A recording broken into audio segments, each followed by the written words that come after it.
हे बघा प्रेक्षकांनो, आपण परत आलेलो आहे जुन्नर येथील शिवसृष्टीच्या जवळ. येथे काल आपण एक बातमी केली होती की येथील शिवसृष्टीमध्ये ते तोडफोड आणि चोरी झाल्याचा प्रकार घडला होता. पण ते पाहण्यासाठी गेले असता खूप घाण आणि गवत येथे वाढलेलं दिसून येत होतं आणि कुठल्याच पद्धतीची स्वच्छता इथे दिसत नव्हती. त्याच बातमीची दखल घेत आज भारतीय जनता पार्टी प्रदेशाध्यक्ष श्री कृष्णराज महाडिक यांचं इथं आगमन झालं असताना जुन्नर शहरात त्यांनी या बातमीची दखल घेत पहिल्यांदा साफसफाई इथली करून घेण्यास सुरुवात केलेली आहे. हे पहा, हे दिसत आहेत आपल्याला पंचायत समिती सदस्य संजू शेठ वराडी, जुन्नर नगरपालिकेचे नगरसेवक अनिलजी रोकडे, नगरसेवक नरेंद्रजी तांबोळी. हे बघा, यांच्या मागे इथं गणेशजी कवडे पण दिसून येत आहेत, संतोष नाना खैरे पण येथे आहेत आणि महाडिक साहेबांबरोबर जी टीम आलेली आहे ती टीम पण येथे काम करताना दिसून येत आहे किंवा स्वच्छता करून घ्यावी. येथे जुन्नर शहराचे मंडल अध्यक्ष रोजी परदेशी पण दिसून येत आहेत, ते पण स्वतः सफाई करताना दिसत आहेत. आणि एक चांगला असा लोकांना मेसेज दिला जातो आहे की बाबा आपण शिवजन्मभूमीत राहतो. शिवजन्मभूमीत शिवरायांच्या इथंच जर का स्वच्छता नसेल तर आपण पूर्ण शहरात कसं काय राहणार. आणि एक की बाबा कोणतंही शोषण न करता की पहिल्यांदा स्वच्छतेकडं आणि एक शिवभक्त कसा असावा की वेळ आली की बाबा स्वतः मैदानात उतरून कोणत्याही पद्धतीने काम करून स्वच्छता करून घेणं हे गरजेचं असतं.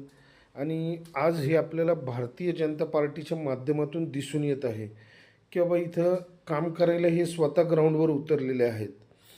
हे पहा इथं या ठिकाणी स्वतः प्रदेशाध्यक्ष कचरा उचलत आहेत. हे बघा, साफ करताना ते दिसून येत आहेत. हँडग्लोव्ज वगैरे घालून हे काम करणं चालू आहे. आणि एक तसं पाहिलं तर यांनी आल्यानंतर इथं बरेचसे नेते हे पाहून जातात किंवा पर्यटनास वाव देणारे असं सांगून जातात. पण हा असं स्वच्छता करणारा नेता पहिल्यांदाच दिसून येत आहे आपल्या इथे. आणि त्यांच्यासमोर पण सर्वजण आहेत की बाबा जी स्वच्छता करून घेत आहेत. आपण याच्याबद्दल स्वतः महाडिक साहेबांशी बोलणार आहोत. ठीक आहे, त्यांचं हे होस्तोपर्यंत आपण थांबूया, त्यानंतर त्यांच्याशी बोलू. धन्यवाद.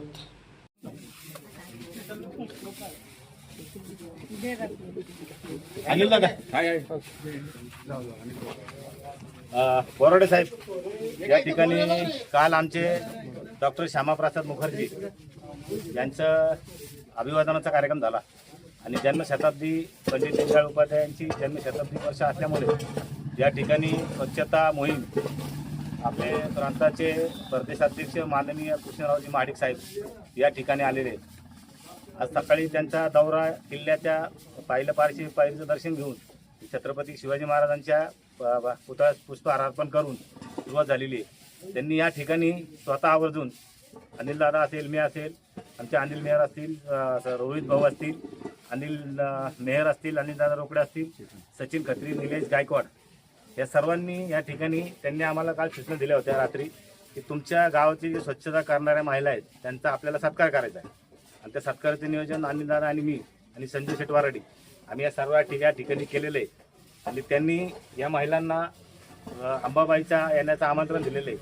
मी त्यांना विनंती करतो की त्यांनी या ठिकाणी आमचे चेतन भाऊ बोराडे आपण या चांगल्या कामाची दखल घेतली त्याबद्दल आपले धन्यवाद. जय शिवराय, जय श्रीराम. आत्ता नंदूभाऊंनी सांगितलं त्याप्रमाणे आज आपल्या महाराष्ट्र युवा प्रदेश अध्यक्ष माननीय कृष्णराज दादा महाडिक या जुन्नरला उत्तर पुणे जिल्ह्यामध्ये भेट देण्यासाठी आले. दौरा युवा जागरण. आज सकाळी त्यांनी शिवाजी महाराजांचं दर्शन घेऊन दौरा चालू केला आहे. चेतनजी, आपण एक जागरूक पत्रकार व चॅनल प्रमुख आज जुन्नरमधले. महाडिक साहेब काल आता 5 महिने आले नगरपालिकेत आम्ही जाऊन, पण काल पाहिलं मी परवा ह्याची पण बातमी केली, परंतु प्रशासनाचं पण काम आहे. हे करत असताना काल नुसती बातमी केली गेली तर झालं, परंतु त्याची दखल आज आपल्या राज्याचे युवा अध्यक्ष यांनी घेतली आणि त्या नंदूभाऊ असतील, मी असं, संजूभाऊ असतील, माझी नगरशासन सर्व पदाधिकारी आणि माणिक दादांबरोबर सर्व आलेले त्यांच्या पदाधिकाऱ्यांना मी धन्यवाद देतो. आणि हे आमच्या महिला सेवक वर्ग खरोखर छान काम करतात. आत्ताही साफ करतात. नुसतं बातमी करणं चेतनजी तुम्हीच होते काल, वेगळं, आणि प्रत्यक्षात ग्राम नोबलला येऊन हँडग्लोव्ज घालून साफसफाई आज दादांनी केली. हा आदर्श चांगला दिलेला आहे आणि नक्कीच तुमचा आदर्श घेऊन आम्ही जुन्नर शहरामध्ये सगळीकडे स्वच्छता राहील. कुठं उन्हे असेल तर काय त्याच्यात भासणार नाही. गणेश भाऊंच्या अध्यक्षतेखाली आम्ही चांगलं काम करतोय. जुन्नर नगरपालिकेमध्ये जे काय जे आपल्याला दिसतं विचित्र नागरिकांच्या असुविधा, त्या सुविधा आम्ही पूर्ण करू असं आश्वासन आज दादा तुम्हाला देतो. आणि तुम्ही जे दर्शनासाठी आमच्या महिलांना केलं, नक्कीच मी नंदूभाऊ त्या सर्व महिलांना येत्या एक 15-20 दिवसात किंवा महिन्यामध्ये त्यांना कोल्हापूरला दर्शनाला घेऊन येऊ आणि चांगला आशीर्वाद तुम्ही त्यांना द्या आणि जुन्नरची चांगली स्वच्छता ठेवा असं मी आज आई जगदंबाचरणी प्रार्थना करतो. शिवाई देवीकरी प्रार्थना करतो. जय हिंद, जय महाराष्ट्र. महाडिक साहेब नमस्कार. नमस्ते. सर्वात पहिल्यांदा तर आम्ही जुन्नरकर म्हणून आम्हाला खंत वाटते की आज आपण राज्याचे इथं प्रमुख शिवनेरी किल्ल्यावर महाराजांच्या इथं दर्शनासाठी आले आणि आम्ही तुम्हाला एवढं वाईट गोष्ट नाही, दाखवली, अजिबात नाही. त्याबद्दल आम्ही दिलगिरी आहोत. नाही, मीच बोलतोय 2 मिनिटं. मी सर्वात प्रथम तर चेतनजी, तुमची बातमी खरं तर लागलं हे मला इथं आल्यावर कळालं, कारण आम्ही युवा मोर्चा म्हणून प्रत्येक जिल्ह्यामध्ये जिथं कुठं जातो तिथं स्वच्छता मोहीम ही ठेवतोच. मुळात अनेक वेळा असं सुद्धा होतं की पत्रकारांच्या माध्यमातून काही समस्या लोकांच्या समोर येत राहतात आणि मला अतिशय अभिमान आहे की आज मी तर आलो. स्वच्छता मोहीम तर आम्ही घेणारच होतो. शिवनेरी किल्ल्यावरती सुद्धा सकाळी पाऊस असल्यामुळं आमच्या काही अडचणी झाल्या, परंतु आमचा स्वच्छता मोहीम हा प्रत्येक जिल्ह्यामध्ये आयोजित असतोच. मला आमच्या लोकप्रतिनिधींनी सांगितलं की आज ते स्वतः इथं येऊन सर्व आपल्या सन्मान्य कर्मचाऱ्यांबरोबर येऊन स्वच्छता मोहीम करणार आहेत. तर मला अतिशय आनंद आहे. तुम्ही कृपया दिलगिरी व्यक्त करू नका. हे सर्वसामान्य लोकांसाठी एक अतिशय सुंदर पार्क जे इथं बनवलेलं आहे, छत्रपती शिवाजी महाराजांचं जिजाऊंचं ज्या ठिकाणी एक सुंदर असं स्मारक जे मी पहिल्यांदा बघतोय आणि इथं स्वच्छता मोहीम म्हणून राबवण्याचा मला खरंच अतिशय आनंद आहे. आम्ही अनेक वेळा स्वच्छ भारत मिशनच्या माध्यमातून खरं तर आज लाखो कोटी रुपये निधी हा केंद्र शासनाकडनं, राज्य शासनाकडनं जिल्ह्या तालुक्यामध्ये पोचवला जातोय. मला त्या बाबतीत मी सरकारचं अभिनंदन करतो, पण वाईट ह्या गोष्टीचं वाटते की जर प्रत्येक व्यक्तीने जर स्वतःची जबाबदारी समजून घेतली, जर कचरा टाकला नाही, जर आपला परिसर स्वच्छ ठेवण्याचं जर काम केलं, तर ह्या देशाच्या अनेक निधी जो स्वच्छ भारतसाठी आहे तो कुठं तर आणि विकासासाठी आपण लावला जाऊ शकतो.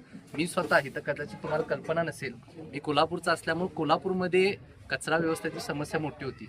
मी स्वतः झूम प्रकल्पला जाऊन घंटा गाडी स्वतः चालली आहे, कर्मचाऱ्यांचे कपडे घालून गेलो होतो. त्यामुळं कचरा हा संपूर्ण विषय मी गेले अनेक वर्ष या बाबतीत काम करलो आहे. जे कर्मचारी असतात ह्यांच्या सुद्धा समस्या मला खूप जवळून माहिती आहेत आणि ह्या विषयामध्ये आम्ही काम करत आलेलोच आहे. इथून पुढे जुन्नरमध्ये सुद्धा अशा कुठल्या मोहिमेमध्ये किंवा काही तुमची संकल्पना असेल तिथं मी मदत करू शकलो तर तुम्ही मला नक्की सांगा. धन्यवाद. जुन्नर शहराचा जो कचरा डेपो आहे त्या कचरा डेपोवर आत्ता एवढा कचरा साठलेला आहे की काही काळानंतर ही शिवजन्मभूमी सोडून कचऱ्याचं शहर म्हणून ओळखलं जाईल याची जरा शंका वाटते. शिवजन्मभूमीला अशी एक पदवी मी कधीच होऊन देणार नाही, हा पहिला मी शब्द समाजात देतो. त्याचबरोबर कचरा व्यवस्था ही एक अत्यंत क्लिष्ट अशी एक समस्या आहे. कारण काय आहे, ह्यामध्ये काम करत असताना पूर्ण त्याचे घंटागाडीची जी प्रणाली असेल किंवा जे वेस्ट मॅनेजमेंटचे तिथं प्लांट्स लावावे लागतात. आता उदाहरण तुम्हाला वेस्ट मॅनेजमेंट सॉलिड लागतं, बायो मायनिंग लागतं, वेट वेस्ट मॅनेजमेंटचं लागतं. वेट वेस्टच्या माध्यमातून जे इलेक्ट्रिसिटी निर्माण करता येते त्याचे बलून्स तिथं तुम्हाला इन्फ्रास्ट्रक्चर बिल्ड करावं लागतो. त्यामुळे तो एक जो प्लांट असतो ना, खूप वेगळ्या टाईपचा कचरा येतो. त्याचा सेग्रिगेशनचा तर खूप मोठा अडचण आहे. मी स्वतः जेव्हा एक मोहीम राबवली होती त्यामध्ये घरोघरी कचरा जेव्हा उचलायला गेलो तेव्हा ओला कचरा, सुका कचरा वेगवेगळा टाकणं किंवा डंप करणं का गरजेचं आहे इथून मला लोकांना सांगण्यापासूनची सुरुवात होती. त्यामुळं प्रत्येकाने फक्त आपापली जबाबदारी पहिलं समजून घेणे, प्रशासन त्यांच्या लेवलला ज्या काही गोष्टी कराव्या लागतात ते सक्षमपणे करतील अशी आम्ही प्रदेश लेवलवरनं खात्रीपूर्वक करू. इथे बायोमायनिंगच झालेलं नाही आणि किती मेट्रिक टन कचरा आहे हे आरोग्य अधिकारी पण नाही सांगू शकत. अशी समस्या झाली. त्याच्यामुळे मी ही समस्या नाही, मांडली. मी आपण आता तुमच्या माध्यमातून मला ही संपूर्ण समस्या खरं तर कळते. मला इथल्या कचरा व्यवस्थेची कल्पना नव्हती, परंतु आमचे सन्माननीय दोन्ही नगरसेवक आज इथं आहेत. मी त्या दोघांनाही विनंती करणार की येणाऱ्या काही दिवसांमध्ये तुमची संपूर्ण बॉडी घेऊन आपण तिथं भेट द्यावी, तिथं जाऊन तिथले संपूर्ण प्रश्न समजून घ्यावे आणि त्यानंतर तिथं काही प्रकल्प उभा करण्याच्या दृष्टीने जर काही निधी लागत असेल तर त्याचा पाठपुरावा मी तुमच्यासाठी. धन्यवाद सर.